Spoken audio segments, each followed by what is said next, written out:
So we receive these incredibly wonderful, oftentimes, images from Sundays and Seasons. This worship book put out by Augsburg Fortress and the Lutheran Church that gives us inklings or insights into the texts. Today, however, I struggle a little bit with the introduction to this gospel story and this idea of war and battle and good taking on evil. It seems so challenging for me, and perhaps for you, and oftentimes for the church. And oftentimes we as Lutherans tend to shy away from this understanding of evil. We are quick to refocus on an understanding of love and grace, which isn't a bad thing, and perhaps is more the route that I am taking today yet again.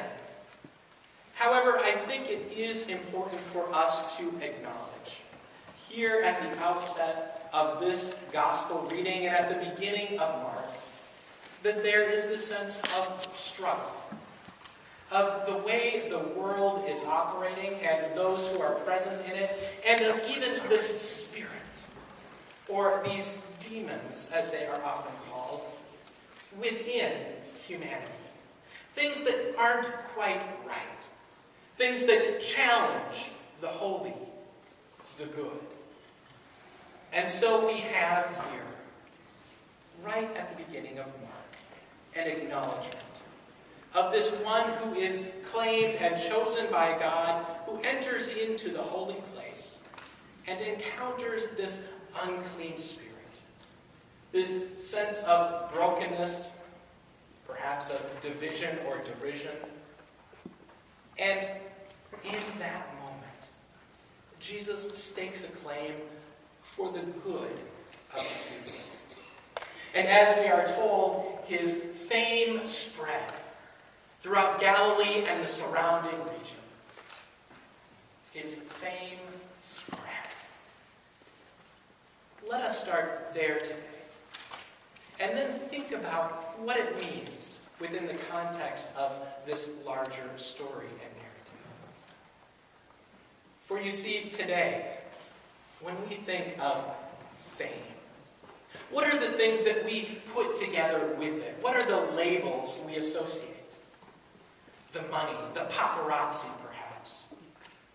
Perhaps we wonder about the good life, the caviar and champagne that Robin Leach was so quick to lift up, right? In the lifestyles of the rich and famous. And yet here, we are taking a very common man from Nazareth, perhaps skilled in carpentry, perhaps taught by some of his local scribes, perhaps taught by John the Baptizer. And he is here in this place being lifted up as the Holy One of God, the chosen of the Most High, who teaches with authority. And the sense of authority goes a little bit deeper than what we might think of. The Greek actually ties in with this sense of freedom, that he teaches like one who has freedom of voice, freedom of action, that he steps out on his own, claiming a new way of being. Perhaps not tied in the same ways to the rules or the social norms that have been, but instead pushing, elaborating, calling people to live more deeply, more richly. And like a faithful Jewish man, he goes to synagogue. This man who would become famous goes to the heart of Jewish culture, of Jewish teaching. And there he elaborates his vision. People are amazed, astonished. He is one who has something new and refreshing to offer. Perhaps it's not the same old, right? He's giving a new vision, a way for people to live, to be.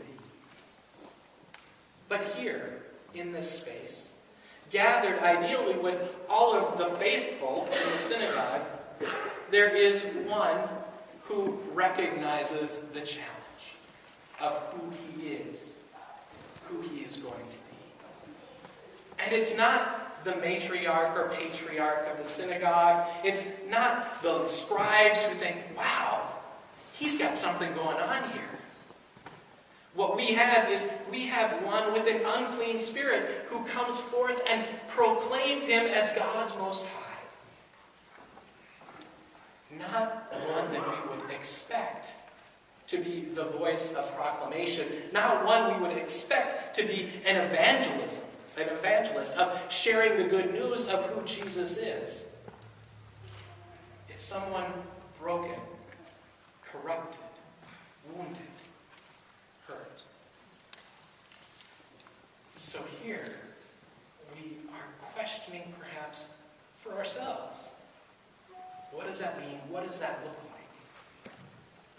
For us to gather in a place of faith, a place of teaching, and then sometimes it's the unobvious person who lifts up what's really going on, who says, this is something incredible.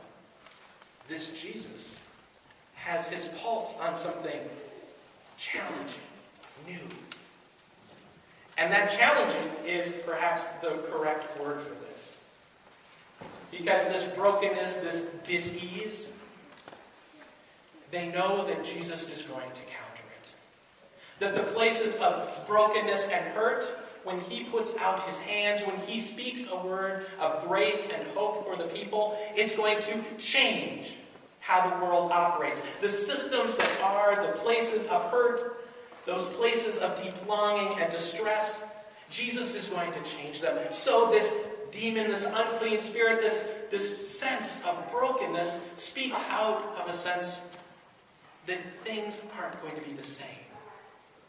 That their very being is going to be lost or changed.